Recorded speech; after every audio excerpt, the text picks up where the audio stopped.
Vamos a continuar con la sesión. Estamos en el tema 3 vinculado a estimaciones.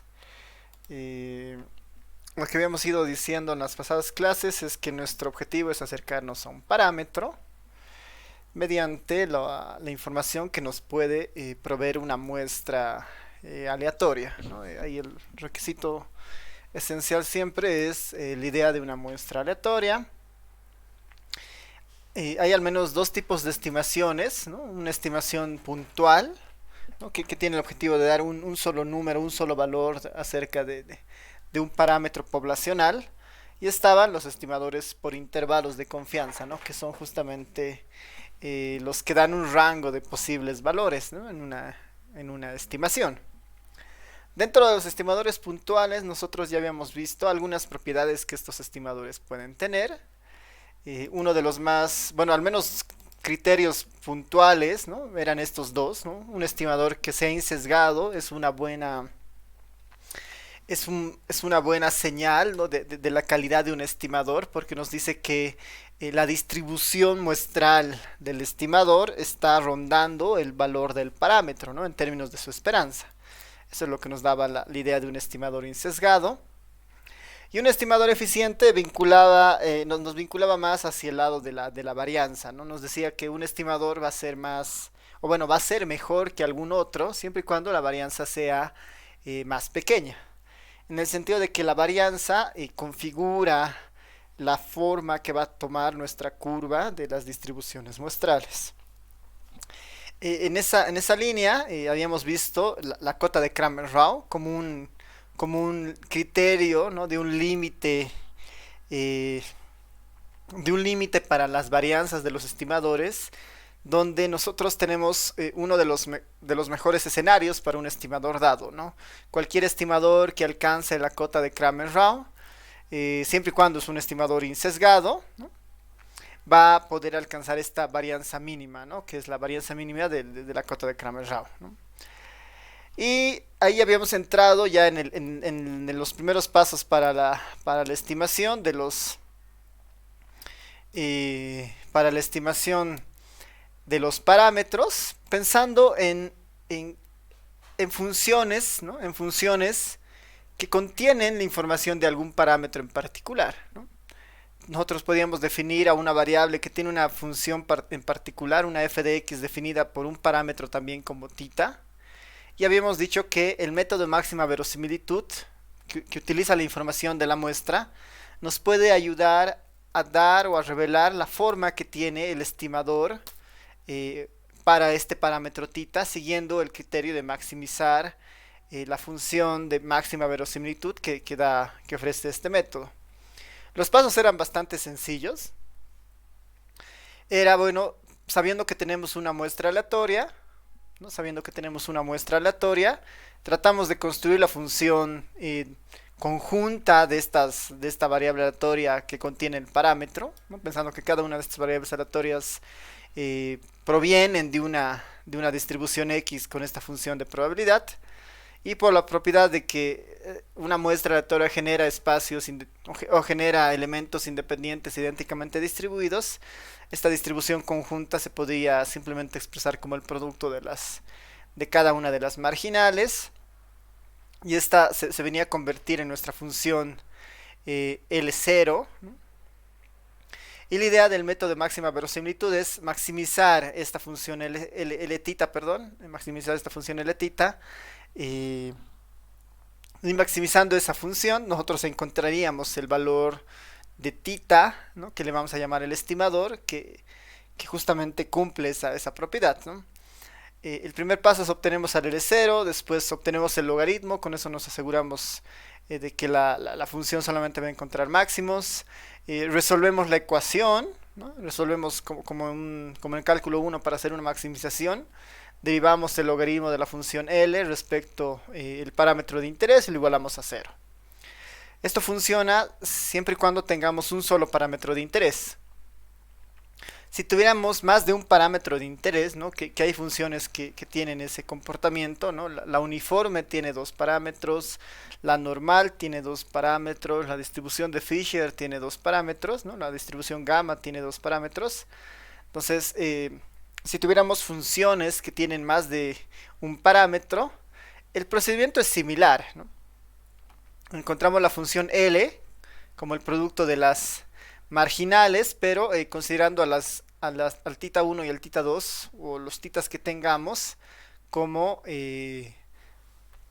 como variables desconocidas, si quieren, ¿no?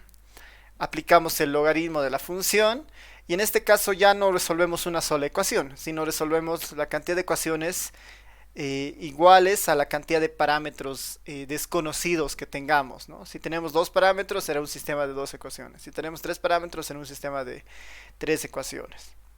Ese es el principio básico del método del método de máxima verosimilitud, que está basada justamente en un principio de maximización. Ese es uno de los métodos que se utilizan con más frecuencia actualmente. Nace después del método de momentos, que lo vamos a ver más adelante, pero que el mismo método de momentos no es del todo incluso eh, tan no ofrece estimadores, ¿no?, tan buenos como los de máxima verosimilitud, ¿no?, por el principio de maximización principalmente. Normalmente, si un estimador es insesgado, ¿no?, si un estimador es insesgado, eh, el método de máxima verosimilitud, el método de máxima verosimilitud garantiza un poco que va a devolver la forma del estimador que alcanza la cota de Kramer-Rao para estimadores insesgados, ¿no? Esa es una de las propiedades que existen en este método. Nosotros no vamos a estudiar más allá de las propiedades que tienen, ¿no? Hay principios de eficiencia, consistencia de estos métodos. Lo que nos interesa es un poco más la parte aplicada, ¿no?, de cómo nosotros encontramos a los parámetros de las funciones. Entonces ahí los pasos tenemos que tenerlos bien claros, que es obtener L0, calcular el logaritmo y resolver la ecuación, ¿no?, la derivada del logaritmo respecto a tita y igualar a 0, y de aquí tenemos que despejar el tita. Cuando hagamos ese despeje vamos a tener el estimador. Acá hay algunos ejemplos para la distribución Bernoulli, para la distribución exponencial, ¿no?, que esta era la que hemos hecho la pasada clase, si recuerdan, ¿no? Teníamos la función de tal manera que cada una de estas xy se distribuye exponencial. Entonces teníamos que armar primero a la función L, ¿no?, que finalmente es el producto de las marginales.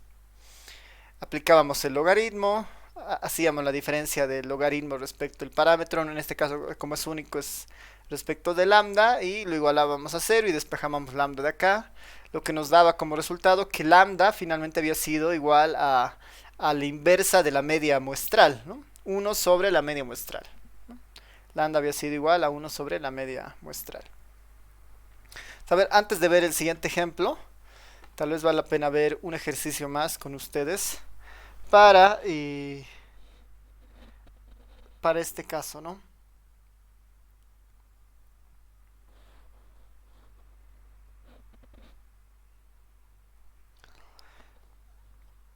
Este siguiente ejercicio nos puede mostrar igual que eh, no necesariamente un estimador o la función de verosimilitud puede converger a algún resultado, ¿no? Pero a ver, veremos el ejemplo.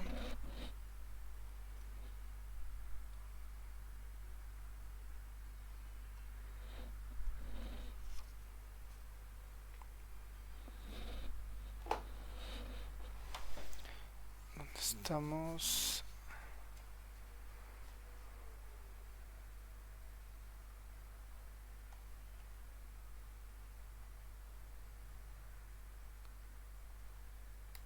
Ya, vamos a ver aquí adelante.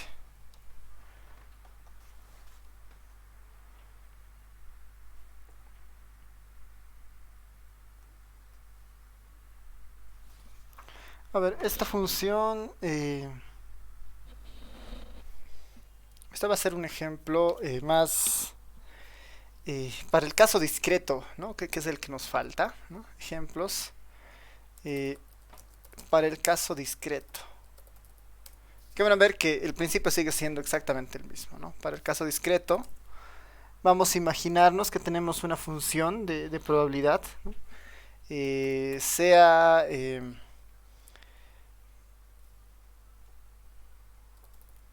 sea x una variable aleatoria con, con función de probabilidad, con función de probabilidad.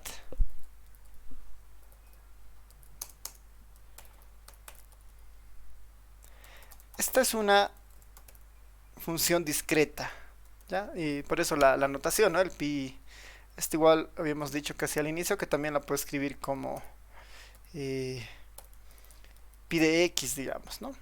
Esta es una distribución discreta en el fondo, igual que tiene un parámetro, ¿no? Que tiene un parámetro. Este parámetro es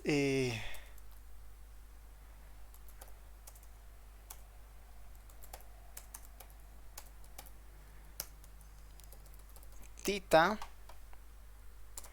por 1 menos tita, todo esto elevado a x menos 1. Esto elevado a x menos 1. No sé si alguien recuerda qué clase de función es esta.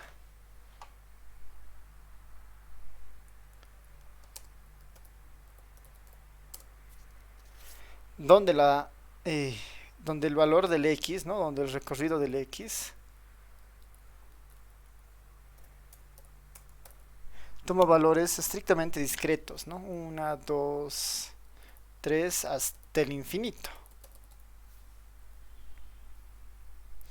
Y la particularidad de tita es que se mueve en el intervalo 0, 1, ¿no?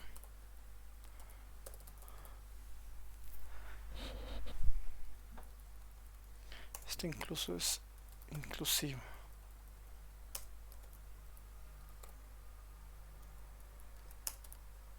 Ahí está. Imaginemos esta función, una función discreta como tita de 1 menos tita x a la menos 1. Y la idea es encontrar al estimador, ¿no? Se toma una muestra, ¿no? Considerar una muestra o encontrar al estimador, ¿no? Encontrar al estimador de máxima verosimilitud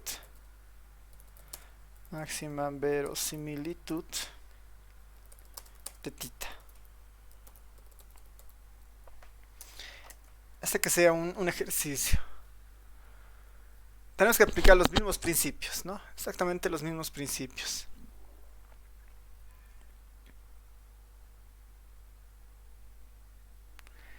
Entonces, a ver, les voy a dar unos 10 minutos para que eh, encuentren al estimador de máxima verosimilitud de este ejercicio. Lo que finalmente tenemos que llegar es a decir que eh, hemos encontrado al estimador del tita mediante una muestra aleatoria, ¿no? Tenemos la forma del tita y esta es, ¿no? Tenemos que mostrar.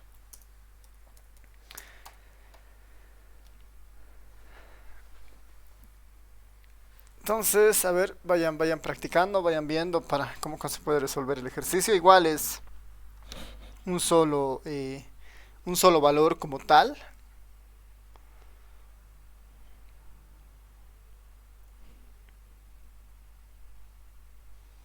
Así que vamos resolviéndolo.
Entonces ahí pensando que han pasado 2 minutos, un temporizador para que vayan resolviendo. Y cuando lo tengan lo pueden ir poniendo al chat acá del Meet.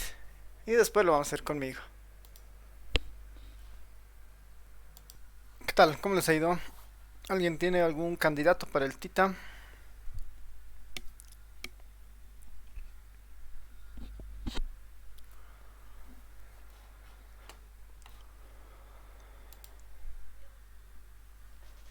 Nadie.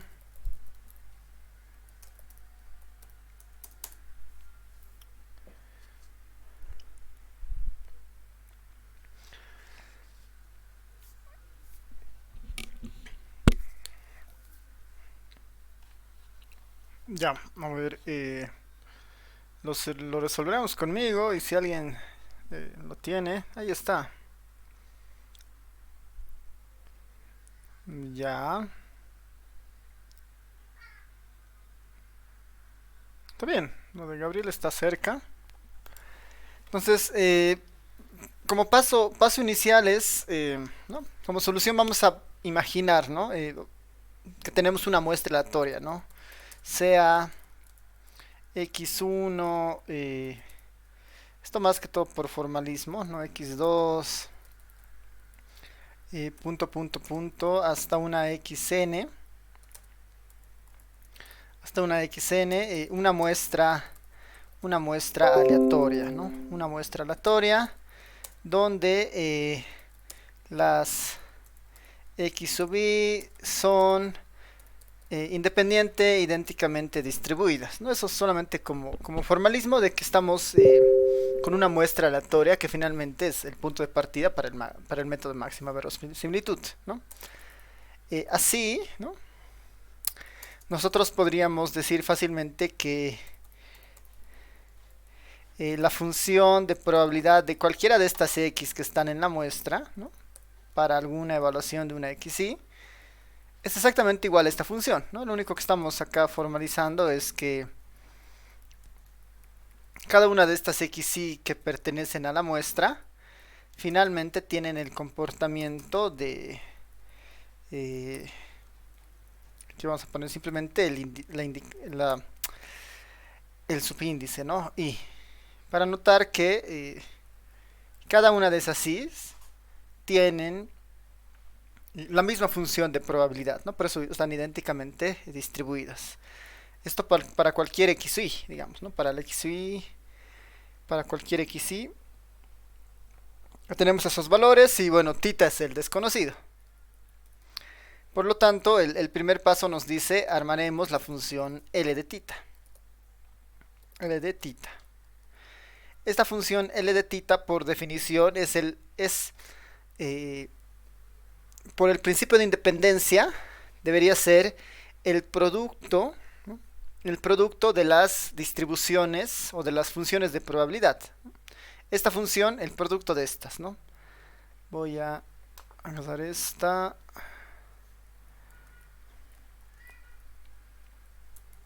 Para la muestra aleatoria yo debería tener este producto, esta función por la otra función, por otra función, ¿no? Para el x1, x2, x3 hasta el xn.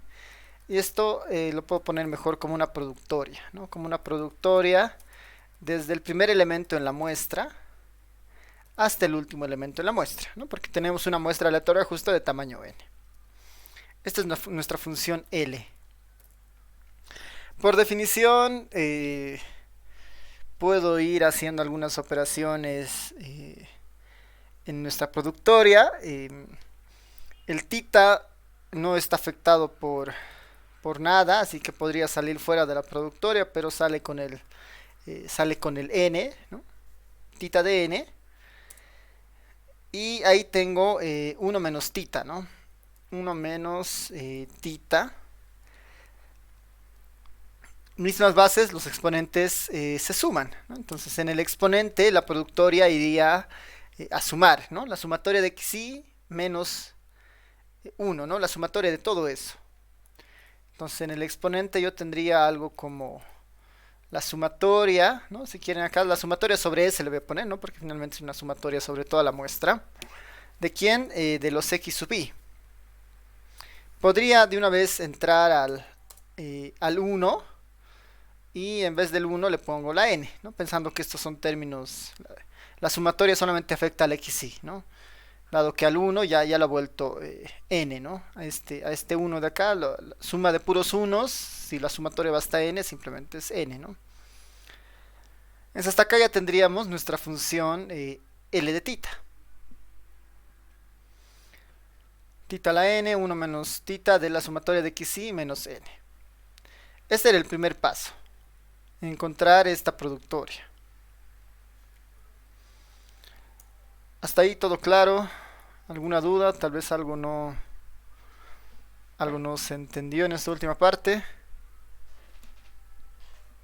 ¿Todo bien?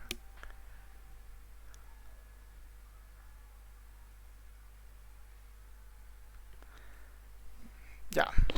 El segundo paso es encontrar el logaritmo de la función L tita. Encontrar el logaritmo de la función L tita.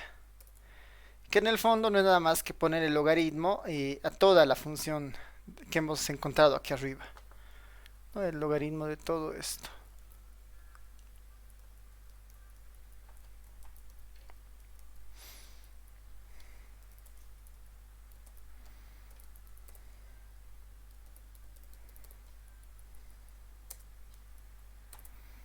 ¿No? El logaritmo de todo eso.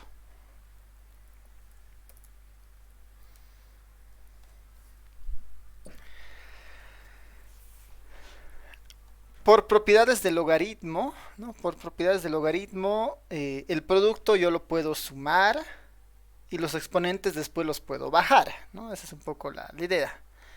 A ver, ahí ustedes me corrigen si cometo algún error. Tendría algo así inicialmente. N por el logaritmo de tita más, en paréntesis, la sumatoria sobre la muestra de las xy menos n multiplicado por el logaritmo de 1 menos tita.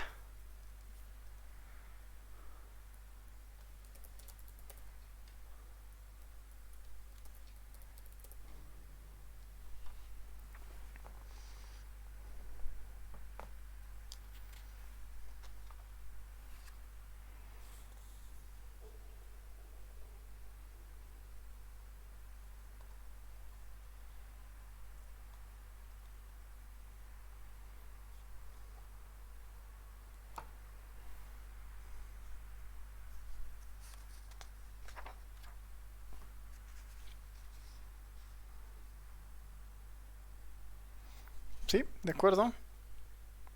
Nos está faltando algo.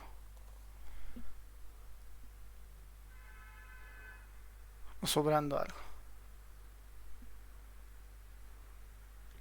Está bien, ¿no? Se puede simplificar en algo.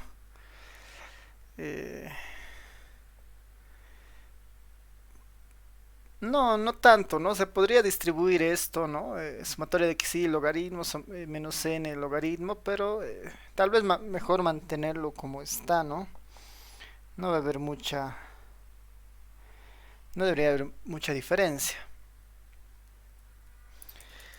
Finalmente, ¿no? El último paso nos dice que deberíamos derivar esta función respecto del parámetro de interés. En este caso el tita, ¿no? Deberíamos hacer la derivada de la función respecto la variable desconocida, o en este caso el parámetro desconocido, el tita, ¿no? ¿De qué función? Del logaritmo de la función de verosimilitud. Y esto lo deberíamos igualar a 0 y despejar ese sistema de... Bueno, es esa ecuación en particular.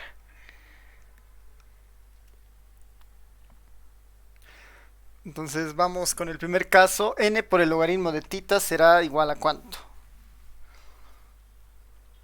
La derivada de n por el logaritmo de tita simplemente va a ser una fracción n de tita, ¿no ven?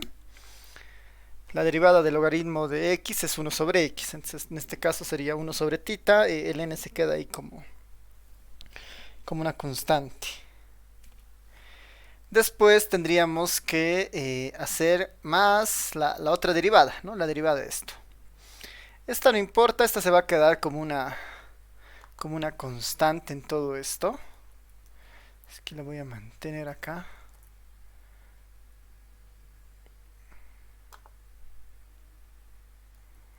Esta se va a quedar como una constante. ¿A qué es igual la derivada del logaritmo de 1 menos tita?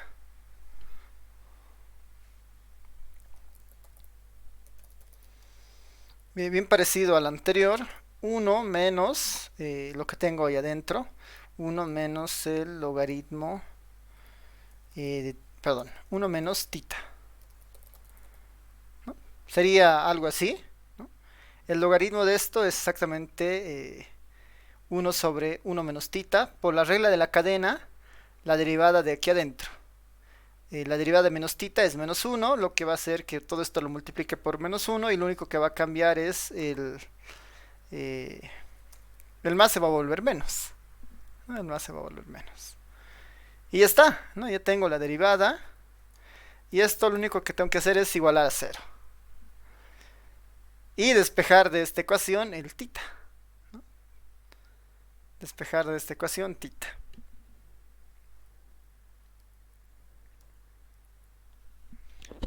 Entonces, a ver, si van despejando tita de esa ecuación, eh, ¿a qué llegan?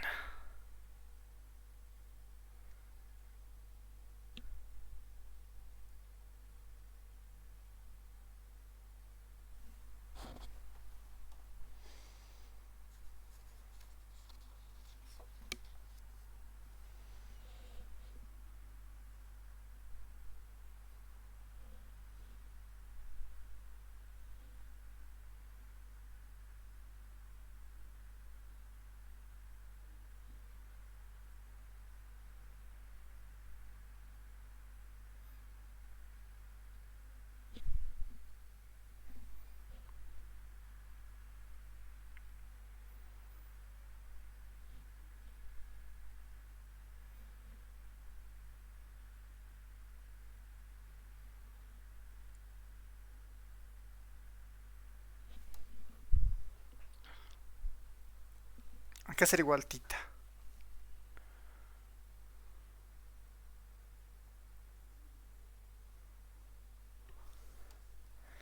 A ver, para ayudarles un poco más, aquí podremos escribir esto de una forma un poco más manejable.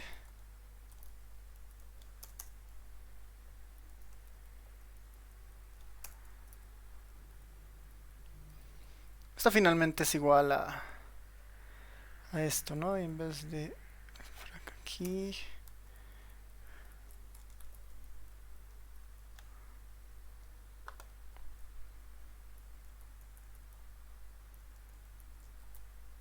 Ahí está, ¿no? Tenemos que despejar el tita de ahí.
¿Qué tal? ¿Alguien? ¿Alguien ya tiene el resultado del tita? Esto podría seguir escribiéndolo como n por, bueno, n menos n tita a un lado, ¿no? Bueno, lo voy a hacer aquí mismo.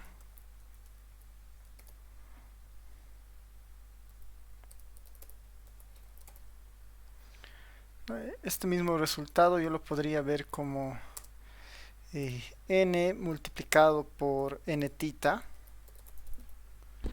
n multiplicado por n tita, y eso es igual, al tita puede ir a multiplicar ahí arriba, que sería algo como tita multiplicado por la sumatoria en la muestra de las xy menos menos n tita, ¿no? Menos n tita.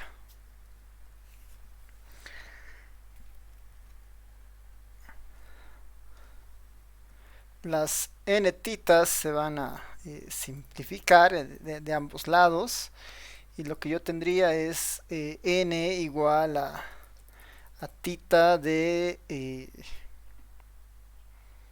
n igual a tita de la sumatoria de xy, ¿no? De la sumatoria sobre s de las xy, lo que finalmente me daría que tita es igual, lo podemos escribir de varias formas esto, ¿no? Una opción sería n sobre la sumatoria sobre la muestra de las xy, ¿no? Esa sería una de las opciones. Este ya es el estimador de tita, ¿no? El tita sombrero. Este ya sería el estimador de máxima verosimilitud.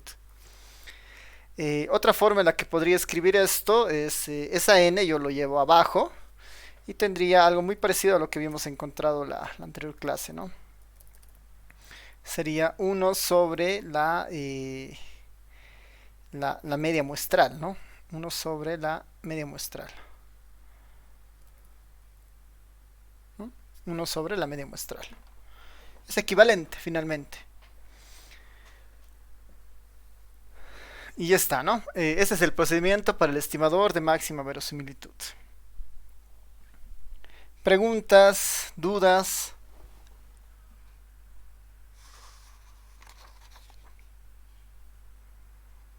¿Se entiende?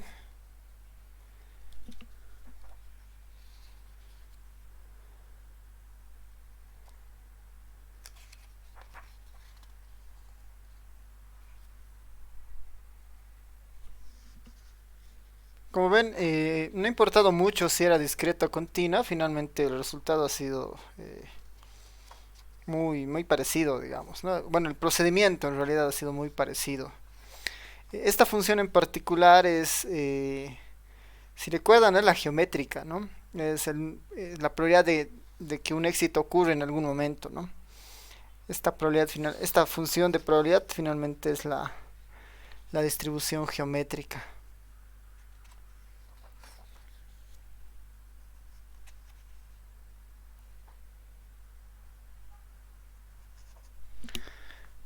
¿Preguntas? ¿Dudas?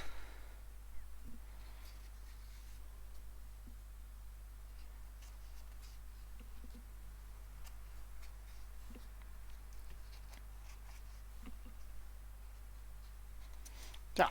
Entonces volveremos, esto lo vamos a dejar como ejemplo y en los apuntes por si acaso hay más ejemplos, ¿no? Pero el que vale la pena mirar es este, ¿no? Es este que es un poco distinto a los anteriores, que es justamente cuando tengo dos parámetros de interés, ¿no? Tengo dos parámetros de interés. En este caso el parámetro de interés, bueno, las x se distribuyen como una normal, ¿no? Como una normal, y los dos parámetros desconocidos son su media, el mu, y la varianza sigma cuadrado, ¿no? Ambos son parámetros desconocidos. Entonces la idea es, mediante la muestra, encontrar la forma para estimar al mu y al sigma cuadrado. La solución es exactamente igual, ¿no? Si x se distribuye normal, tenemos esta es la función de una normal, ¿no? Esta es la función de probabilidad de una normal. Como son ambos desconocidos, Ambas son las variables aleatorias. Encuentro la función de verosimilitud, ¿no? La L de mu y sigma cuadrado en este caso, que no es nada más que la productoria de i igual a 1 hasta n de cada una de estas funciones para las x y en la muestra. Aplicamos la productoria, este término de acá sale con n, ¿no? Aquí está el n. La productoria del exponencial simplemente va a ser la exponencial de las sumatorias, ¿no? La exponencial de las sumatorias. Aquí el 2 y el sigma cuadrado salen como constantes y la sumatoria únicamente queda en xi menos mu al cuadrado. Esta es la función L de mu y sigma cuadrado. Siguiente paso, hay que encontrar el logaritmo de esta función. Entonces el logaritmo de esta función simplemente será, en el primer caso, ¿no? Este término yo lo puedo subir arriba con el negativo y el negativo sale, ¿no? Menos n medios del logaritmo de lo que estaba aquí adentro. 2pi sigma cuadrado. Aquí está. Después, como este es un producto, se separan en una suma. El exponente, el logaritmo con el exponente se van a cancelar. Este negativo va a afectar al positivo y por eso aquí aparece el negativo. Y tendría todo lo que tenía en el exponente, ¿no? 1, 2 sigma cuadrado sobre la sumatoria de xy en menos mu cuadrado. Esta es nuestra función en logaritmos. Siguiente paso, armar el sistema de ecuaciones con dos incógnitas. El primer sistema va a ser la derivada del logaritmo de la función L respecto a mu igual a 0. La segunda ecuación va a ser la derivada de la función logaritmo de L respecto a sigma cuadrado, ¿no?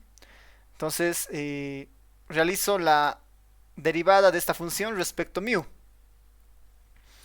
Este es 0 porque no hay mu, así que este término ya no nos interesa. Y la derivada de esto respecto a mu, ¿no? La derivada de esto respecto a mu. Esto es una función compuesta, entonces este cuadrado puede salir, se va a ir con este cuadrado de acá. Y por la regla de la cadena, la derivada de aquí adentro es menos mu, la derivada de eso es menos 1, ese menos con este menos va a hacer que esto sea positivo. Ya tengo la primera ecuación, había sido 1 sobre el sigma cuadrado de la sumatoria de xy menos mu igual a 0. Esta es la primera ecuación. Para la segunda ecuación tengo que encontrar la derivada de esta función respecto a sigma cuadrado, de esta función respecto a sigma cuadrado. La derivada de esta función respecto a sigma cuadrado menos n medios va a quedarse. La derivada del logaritmo de 2pi sigma va a ser 1 sobre 2pi sigma cuadrado, ¿no? Entonces voy a tener ahí, si quieren, 2pi sigma cuadrado por la regla de la cadena y la derivada de lo que está aquí adentro, que sería 2pi. Ese 2pi con el otro 2pi se van a cancelar y solamente me va a quedar n de 2 sigma cuadrado, que es este término. Y ahí paso a derivar esto respecto sigma cuadrado. Todo este término se va a quedar, que está acá. Y la única derivada es de este término, de 1 sobre 2 sigma cuadrado.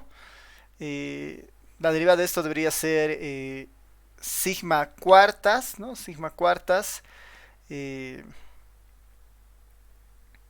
Sigma cuartas, obviamente dado que esto está como denominador, estaba como menos 2, eso baja y hace que este negativo se vuelva positivo acá, ¿no? Hace que este se vuelva positivo acá. Y ya tengo mi otro sistema de ecuaciones, ¿no? Ya tengo mi otro sistema de ecuaciones. Del primer sistema de ecuaciones,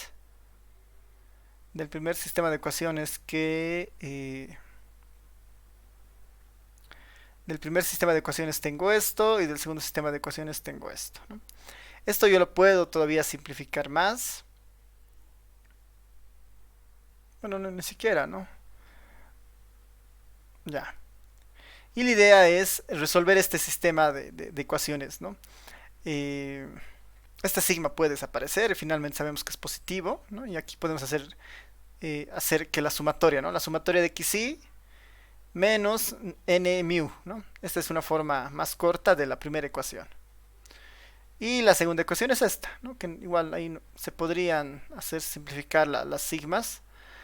Y si ustedes hacen el despeje y resuelven el sistema de ecuaciones considerando que mu y sigma cuadrado son las incógnitas, ¿no? Que mu y sigma cuadrado son las incógnitas, entonces van a encontrar que el estimador de máxima verosimilitud para mu había sido exactamente igual a la media muestral, mientras que el estimador de sigma cuadrado había sido esta fórmula que es como la varianza, pero no es la varianza muestral, sino es la varianza sobre n, ¿no? Es la sumatoria de la xi menos x barra al cuadrado dividido entre n, ¿no? No sobre n menos 1.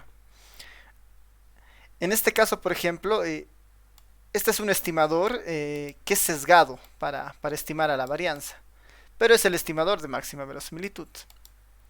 En el caso de mu, este es un estimador insesgado, ¿no? Este es un estimador insesgado. No hay un criterio único en el caso del método de máxima verosimilitud donde nos digan que los estimadores que nos dan son insesgados, ¿no? Pero sí existen algunas propiedades, digamos, ¿no? Que si fuera insesgado, entonces alcanza la cota de Kramer-Rao, ¿no? Y ahí recordarán que la media sí alcanza la cota de Kramer-Rao. Y si no es insesgado, lo que sí nos podría decir tal vez es que este estimador eh, hay una propiedad que se llama consistencia, ¿no? De que a medida que esta crece, ¿no? A medida que la n tiende al infinito, este valor se parece al parámetro, ¿no? Y eso es cierto, ¿no? A medida que n tiende al infinito, tiende al valor real, este va a ser exactamente igual al parámetro, ¿no? Ese es un principio de consistencia, que en nuestro caso no lo vemos, digamos, de manera formal, pero es una propiedad que existe para el tema de máximo verosimilitud.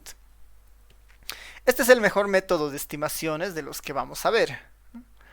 Uno antecesor a este, ¿no? Que no es tan eficiente, pero que a veces es funcional porque es bastante práctico y rápido, es el método de momentos, ¿no? Este es el método de momentos. El método de momentos fue desarrollado en 1894, a diferencia del de máxima verosimilitud, que ha sido desarrollado en 1912. El principio es bastante sencillo, ¿no? El principio es bastante sencillo y trabaja a partir de los momentos de orden, si quiere, ¿no? Los momentos de orden que tiene cualquier distribución, ¿no? Si recuerdan, hay diferentes momentos. Hay momentos respecto al origen y hay momentos respecto a la media. En este caso, trabajamos con los momentos respecto al origen. Simplemente para recordar, ¿no? Dada una variable aleatoria, el primer momento se definía como la esperanza de x. El segundo momento se definía como la esperanza de x al cuadrado, y así el késimo momento se podía definir como la esperanza de x elevado a la k, ¿no?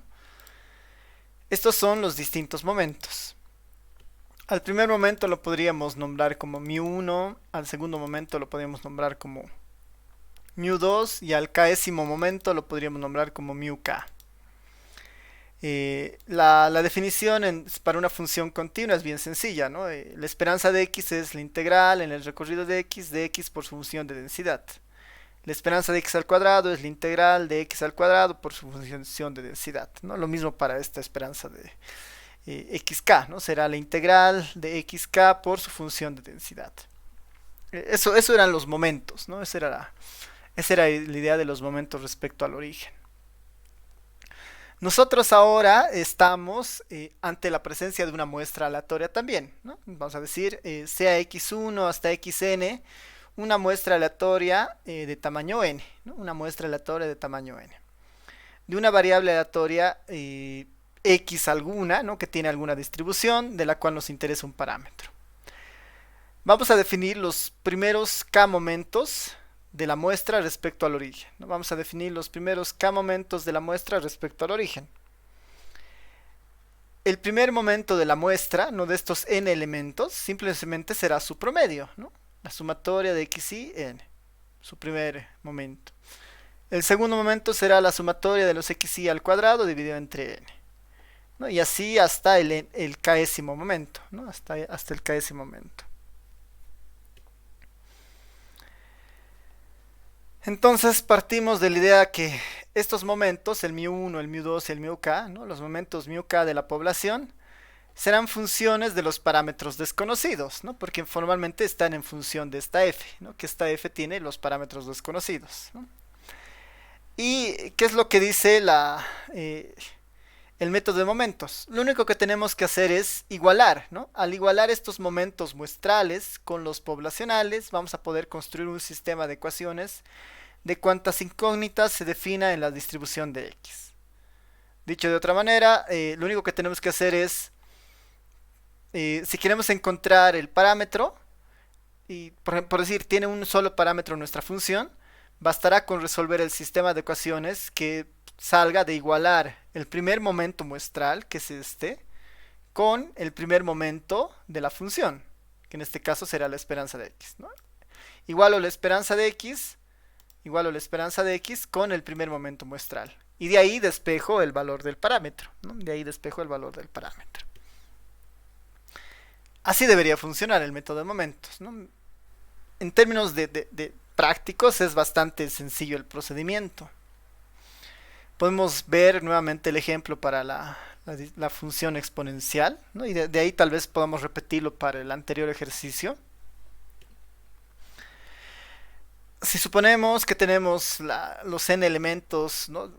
de la muestra, que son variables aleatorias, independientes, idénticamente distribuidas, donde cada xy se distribuye como una exponencial, la idea sería encontrar el estimador de lambda empleando el método de momentos. Este era del exponencial, ¿no? Recuerden que para el método de máxima verosimilitud, aquí está, ¿no? Para el método de máxima verosimilitud hemos encontrado, haciendo todo el proceso de verosimilitud, que lambda había sido igual a 1 sobre la media muestral, ¿no? Eso había sido en el caso de utilizando el método de máxima verosimilitud. Vamos a utilizar ahora el método de momentos, que dice, bueno, dado que tu función es una exponencial, ¿no?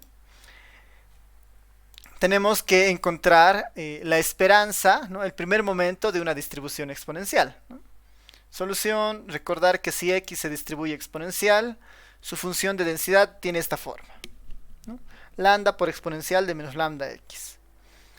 El primer momento, ¿no? El primer momento de esta función simplemente va a ser la esperanza de x, ¿no? La esperanza de x, la esperanza de esta función. Este va a ser nuestro μ1 en realidad, ¿no? Nuestro primer momento, ¿no? Nuestro primer momento. Lo que tendríamos que hacer en este caso, este va a ser el μ1 y eso lo tendríamos que igualar con el momento muestral, ¿no? Con el primer momento de la muestra, con este término. Entonces, resolveremos. Lo único que nos falta es la esperanza de x, que es encontrar la esperanza de una distribución exponencial. Por definición, ¿no? La esperanza de la distribución exponencial, ¿no? Debería ser igual a el integral de 0 a infinito de x por la función de probabilidad de x. Y recordando lo de estadística 1, van a ver que esto era igual a 1 sobre lambda, ¿no? 1 sobre lambda. Entonces la esperanza de x es igual a 1 sobre lambda. Entonces ahora igualamos el momento poblacional en la esperanza de x, 1 sobre lambda, con el momento muestral, con el m1. El m1 es simplemente esto, ¿no? La sumatoria del xy sobre n. La sumatoria de xy sobre n. Es esta la igualación, este es el método de momentos en el fondo. Y de acá despejamos lambda, que es el estimador, ¿no? Que es el parámetro desconocido para encontrar su estimador. Despejando lambda, lambda había sido igual a 1 sobre la media muestral, ¿no? A 1 sobre la media muestral. Ese había sido lambda. Y ha sido el resultado de un simple despeje, ¿no? Ha sido el resultado de un simple despeje. Entonces, como ven, el método de momentos es de los más sencillos, ¿no? Que existen. Y lo único que necesita es encontrar el momento de la función y eso compararlo con el momento muestral, ¿no? Preguntas, comentarios.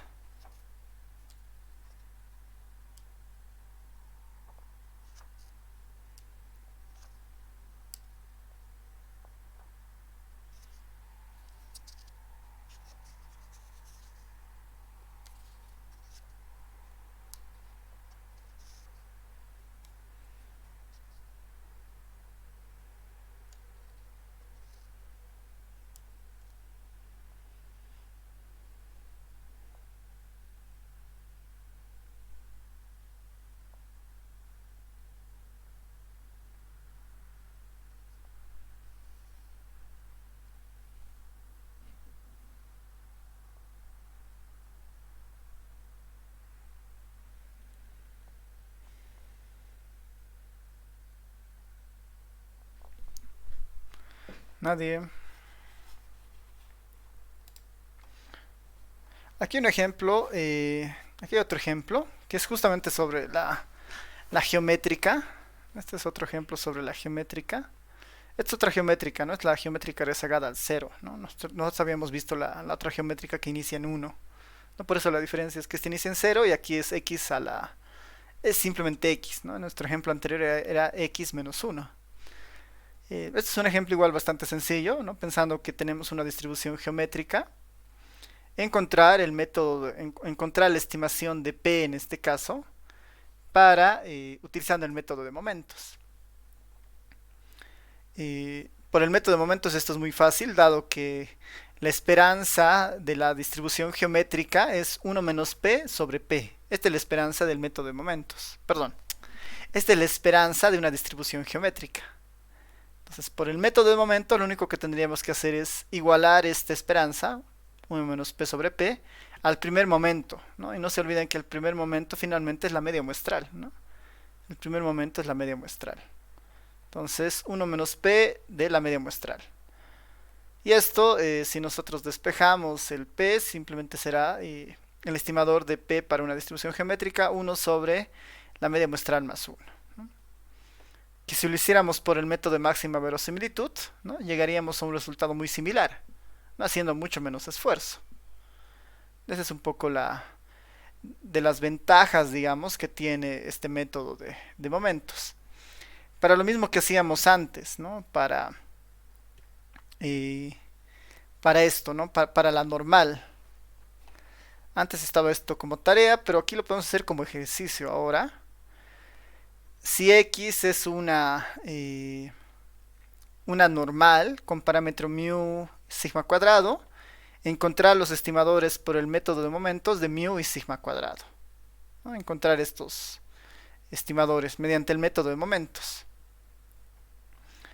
en base a una muestra aleatoria de tamaño n, ¿no? Lo que tendríamos que hacer en el fondo es resolver este sistema de ecuaciones. Mu igual a x barra, ¿no? Porque este es el primer momento de una normal, simplemente es mu. El segundo momento de la normal hay que recordar a qué ser igual, y esto lo tenemos que igualar con la sumatoria de xy al cuadrado sobre n. Lo que puede ayudar a resolver esto es reescribirlo en términos de valores conocidos, ¿no? Hay que tener en cuenta que sigma cuadrado en el fondo es la esperanza de x al cuadrado menos la esperanza de x al cuadrado. Esta esperanza de x para una normal es simplemente mu cuadrado, ¿no? Simplemente es mu cuadrado. Yo ya tengo que mu es igual a x barra. Entonces, este mu lo podría aproximar con el x barra. Entonces ahí tengo una forma funcional de la esperanza de x al cuadrado. Entonces, sigma cuadrado es igual a la esperanza de x al cuadrado menos x barra al cuadrado.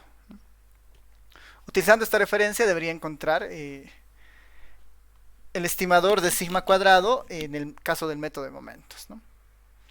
Entonces, a ver acá, esto lo dejaremos como un ejercicio de ahora. Voy a ir a la parte de momentos.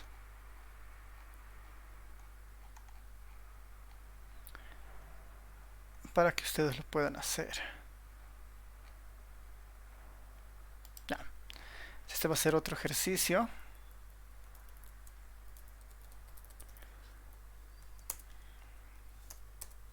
Sea x una normal con parámetro mu y sigma cuadrado. Mediante el método de momentos, en base a una muestra aleatoria, encontrar el estimador de mu, ¿no? Y el estimador de mu y el estimador de sigma. En este caso tenemos estas dos ecuaciones, que son las que nos deberían guiar.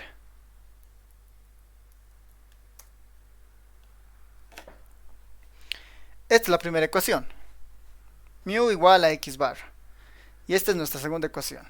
La esperanza de x al cuadrado igual a la sumatoria de xy al cuadrado sobre n. De hecho, con la primera ecuación ya tenemos el estimador de mu, ¿no? Que había sido simplemente x barra. Lo que nos está faltando es encontrar el estimador de sigma cuadrado, ¿no? Que debería salir seguramente resolviendo este sistema de ecuaciones. Entonces vamos a ver, ahí les doy igual unos 10 minutos para que vayan pensando cómo se puede resolver ese ejercicio. Voy a poner directamente acá en los apuntes, ¿no? La idea es que me digan cuál es el estimador de sigma cuadrado, ¿no? Utilizando el método de momentos. Nos daremos unos 10 minutos para esto. Voy a poner a este costado.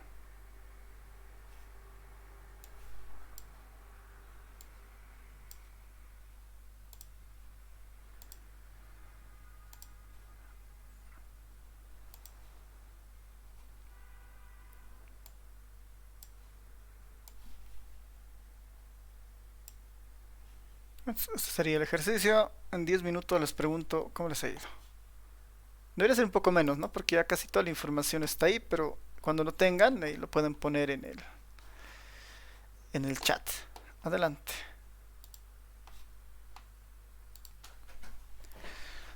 ¿Alguien tiene alguna idea de cuál es el estimador de momentos de sigma?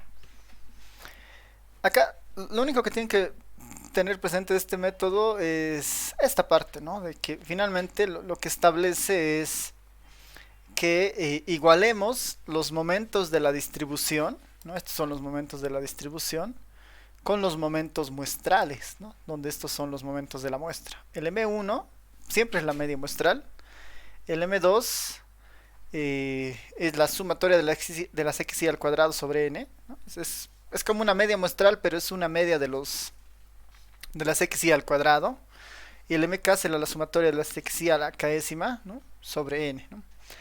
Hay que igualar según cuántas parámetros desconocidos tengamos. En este caso es bastante sencillo porque, bueno, solamente tenemos dos parámetros, ¿no? En este caso la x barra y el sigma. Entonces, si esto nosotros lo resolvemos, ¿no? Si quieren esto yo lo puedo escribir o reescribir de otra forma para que se entienda mejor.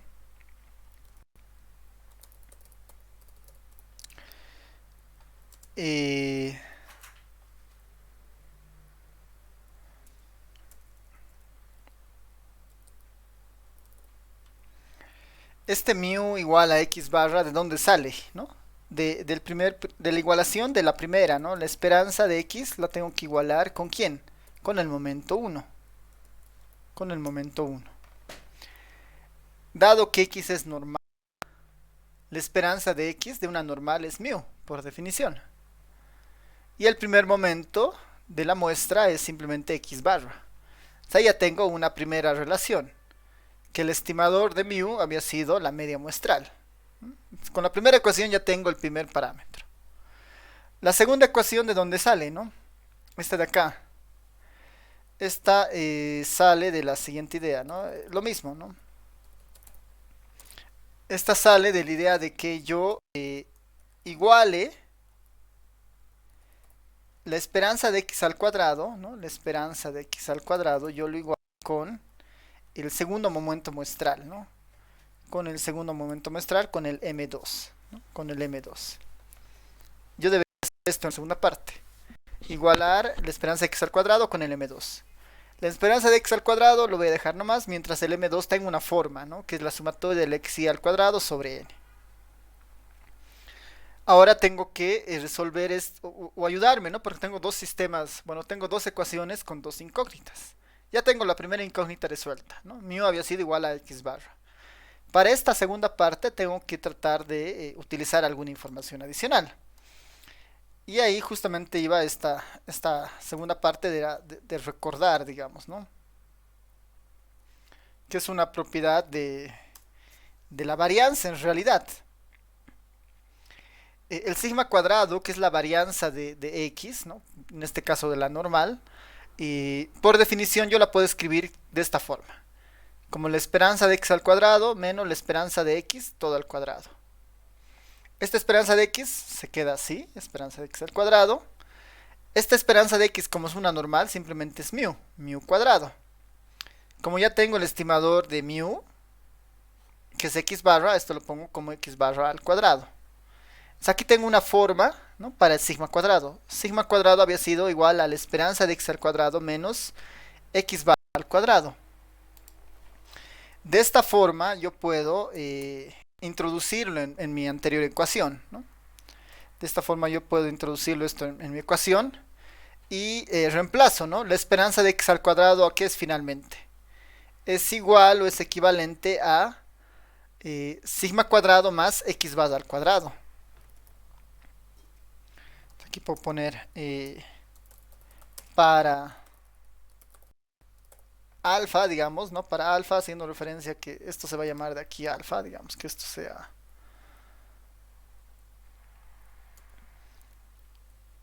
O sea, tomando esta ecuación, digamos, esta que sea mi ecuación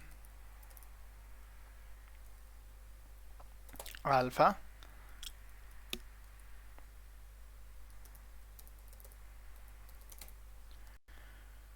Esto continúa en alfa, digamos, ¿no?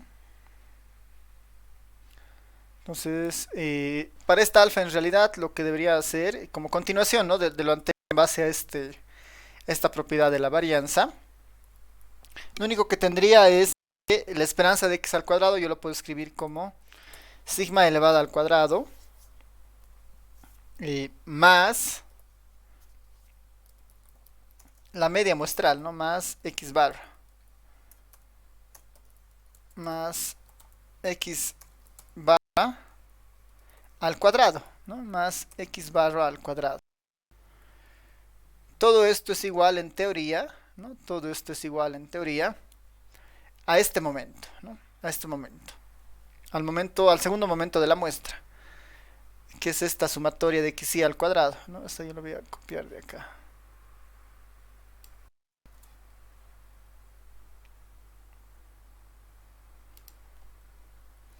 Entonces, continuando con esa idea, todo es igual había sido igual a sumatoria de x al cuadrado sobre n.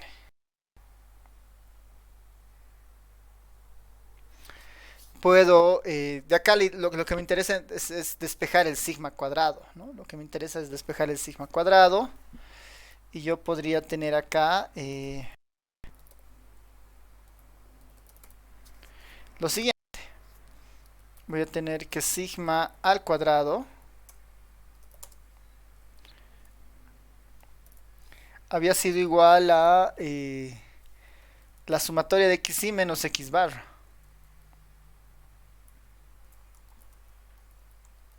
La sumatoria de las xy al cuadrado menos x barra al cuadrado.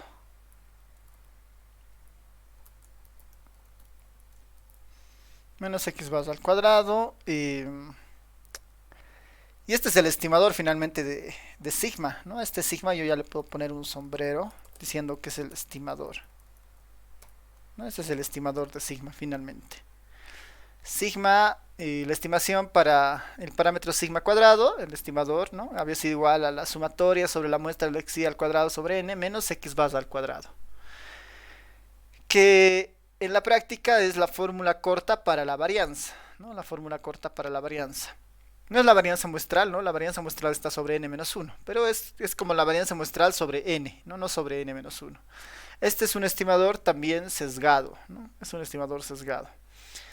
Y es exactamente el mismo estimador del método de máxima verosimilitud. Tanto el método de momentos como el método de máxima verosimilitud están dando exactamente el mismo estimador, ¿no? Están dando exactamente el mismo estimador para la media y para la varianza.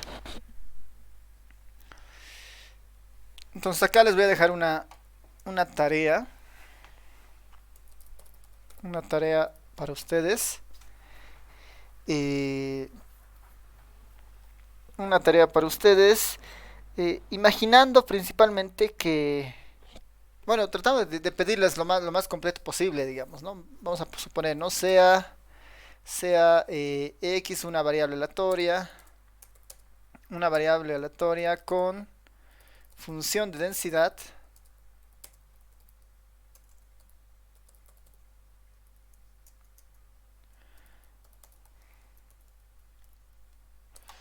Esta función es un poco más... Bueno, esta función no es tan conocida, pero lo interesante es verificar, ¿no? Que bueno, aplicar todo lo que hemos ido viendo, ¿no?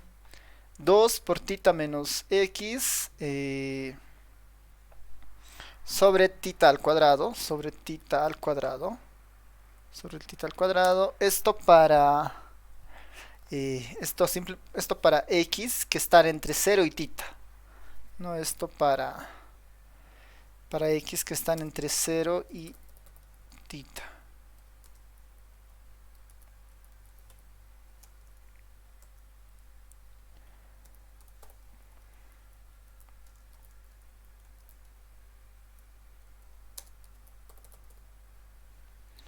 Esto para x que se encuentran entre 0 y tita.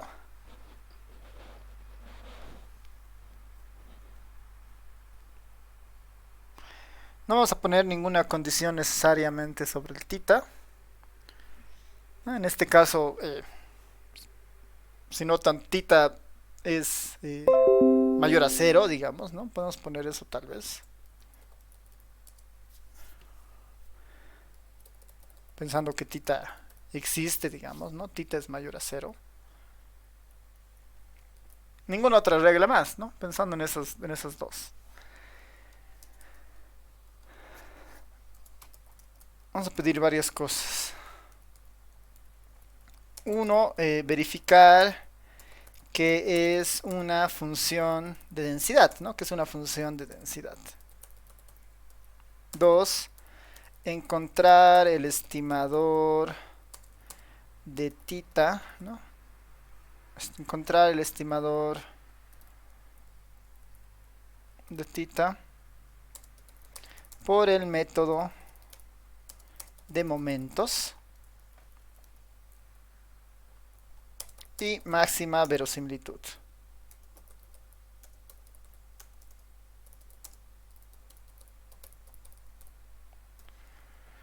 Encontrar el estimador de tita por el método de momentos y máxima similitud.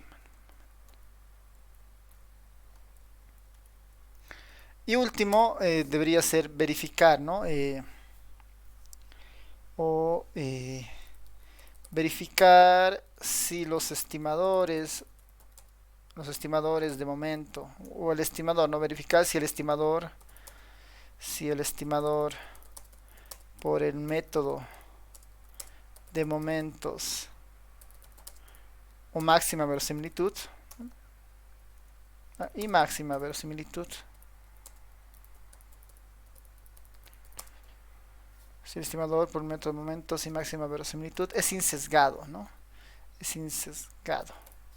Hay que verificar si son estimadores insesgados. Este es uno de los...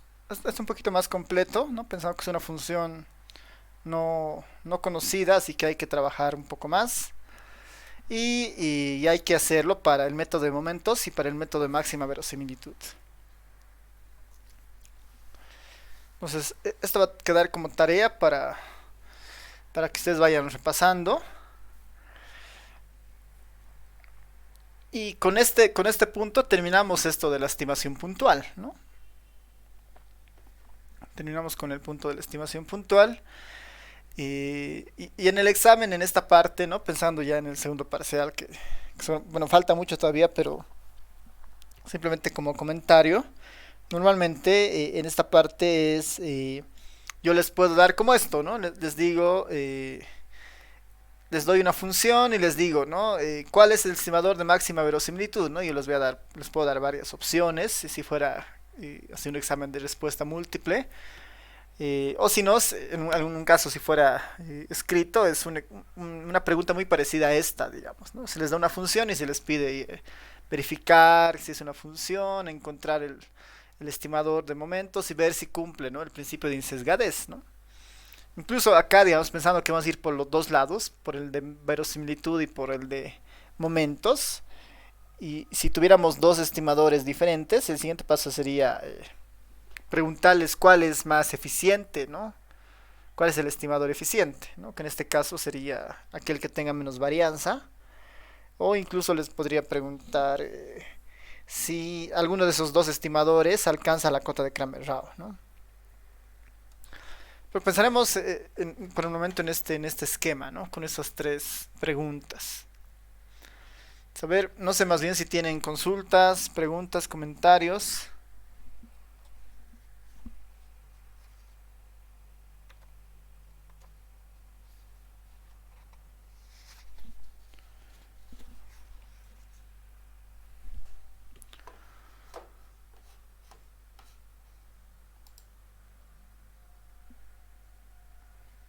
¿Todo bien?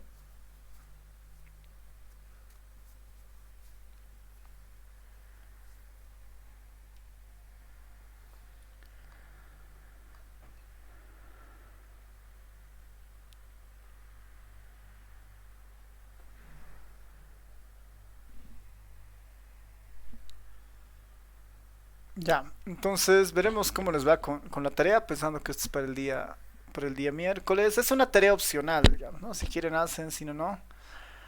Y en base a eso, digamos, en base a ver cómo están respondiendo, si tienen alguna duda o no, puedo ver si es necesario, digamos, ¿no? Darles algunos ejercicios extra o no, para que vayan practicando esta parte. De todas formas, en el libro guía van a encontrar harto relacionado a este tema. Ejercicios, ¿no? Que normalmente están para variables convencionales, ¿no? Para las funciones que han aprendido ustedes en estadística 1, ¿no? Que es lo más habitual en estos textos. Pero lo más importante de acá es recordar el principio, ¿no? Tanto en el caso de verosimilitud como en este caso de momentos. No siempre dan resultados iguales, ¿no? En algunos casos sí, como han visto en el exponencial o en la de Poisson, va a suceder eso, o en la geométrica. Pero en otros casos, el de verosimilitud siempre es un poco más eficiente, ¿no? Como que logra mejores resultados. Así que ahí pueden darle una revisión al libro guía y desde la siguiente clase vamos a entrar ya a esta parte de estimación por intervalos de confianza, ¿no? La estimación por intervalos de confianza. Que lo único que tenemos que recordar, un poco para diferenciar lo que estamos viendo, es que toda esta parte de estimadores puntuales, el objetivo es tener un solo dato, ¿no? Para decir, este es mi valor que se acerca al parámetro, ¿no? Ese es finalmente nuestro interés. Y en el caso de la estimación por intervalos de confianza, vamos a dar un rango, ¿no? Un rango de valores. En la mayoría de los casos, los intervalos de confianza tienen ya fórmulas preconcebidas y lo que hay que hacer es un poco recordar por qué, de dónde salen estas fórmulas en muchos casos, ¿no? Y tal vez tener presente la idea básica, ¿no? Porque como ven, en los intervalos de confianza hay varios puntos, pero son para todos los estimadores más habituales. Para la media, para la proporción, diferencia de medias, para la varianza. Y hay casos y casos, ¿no?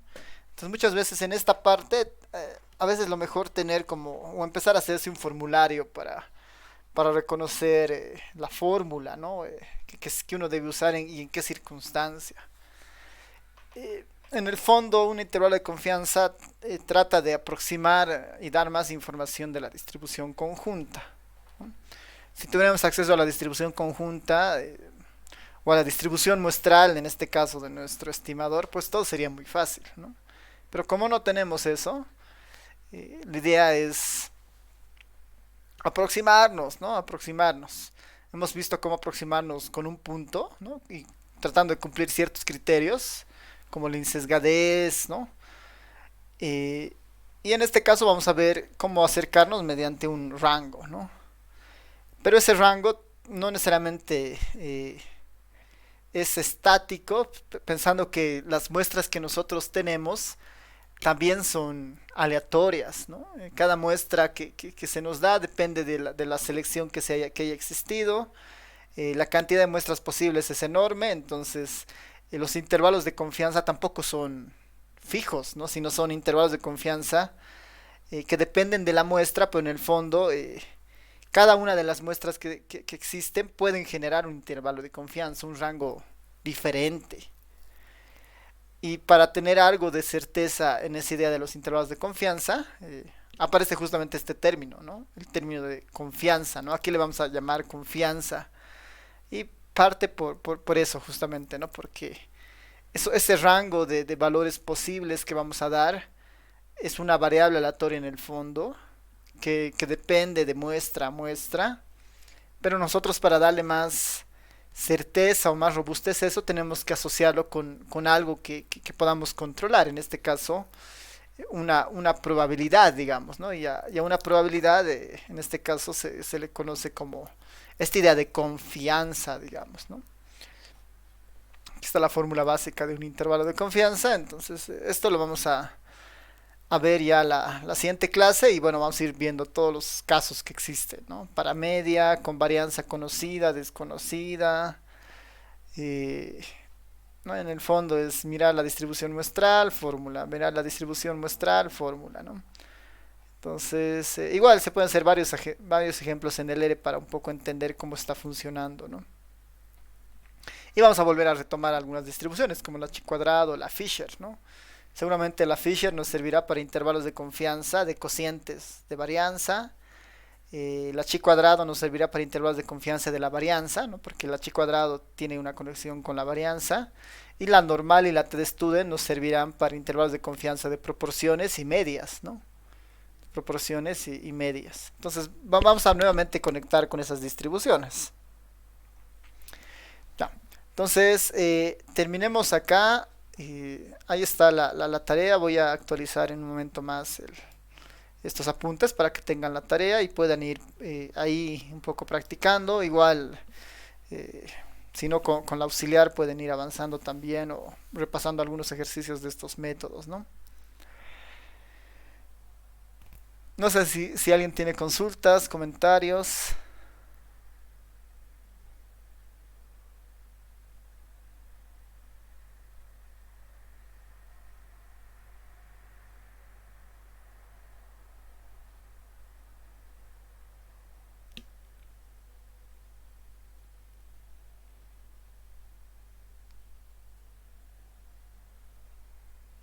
Ok, entonces terminemos acá y nos vemos el día miércoles. Nos vemos, chao a todos, a todas, chao, chao.